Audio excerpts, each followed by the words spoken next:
পরিবারের শোকাহত ব্যক্তিবর্গ মিলেরা সবাই ওনাকে ক্ষমা করে দিবেন। আমি সম্মানিত উপস্থিতি, 1 মিনিট আমাদের সাথে স্মৃতিচারণ করবেন বিভিন্ন প্রতিষ্ঠানের সাথে করি।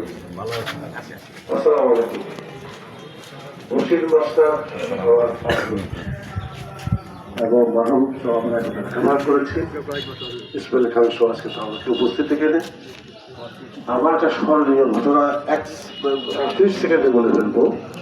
যেদিন মাহবুব এখন জীবিত আছে, সে মারা গেছে, যেদিন তারা বাংলাদেশ থেকে ইন্ডিয়াতে রওনা দিয়ে গেছে মুক্তিযুদ্ধে যোগদান করার জন্য, ওই দিন রাত্রে তারা আমার সাথে বসে কথা বলে আমার থেকে বিদায় নিয়ে তো আমার বাড়ি থেকে তারা বিদায় নিয়ে গিয়েছেন। তো সেদিনের তাদেরকে বিদায় দেওয়ার যে মুহূর্তটা, সেই মুহূর্তটা বাল্যবন্ধু হিসেবে যে কত অমায়িক নিদারুণ একটা পরিবেশ সৃষ্টি হয়েছে সেটা ভাষায় ব্যক্ত করা যায় না। আমাদের সাথে আছে হারুন রশিদ, আজকে তাদের সেই স্টুডেন্ট ফোরাম ভর্তি হয়েছে 71, আমি সেটা সভাপতি, পরিবেশ হইতে পারে।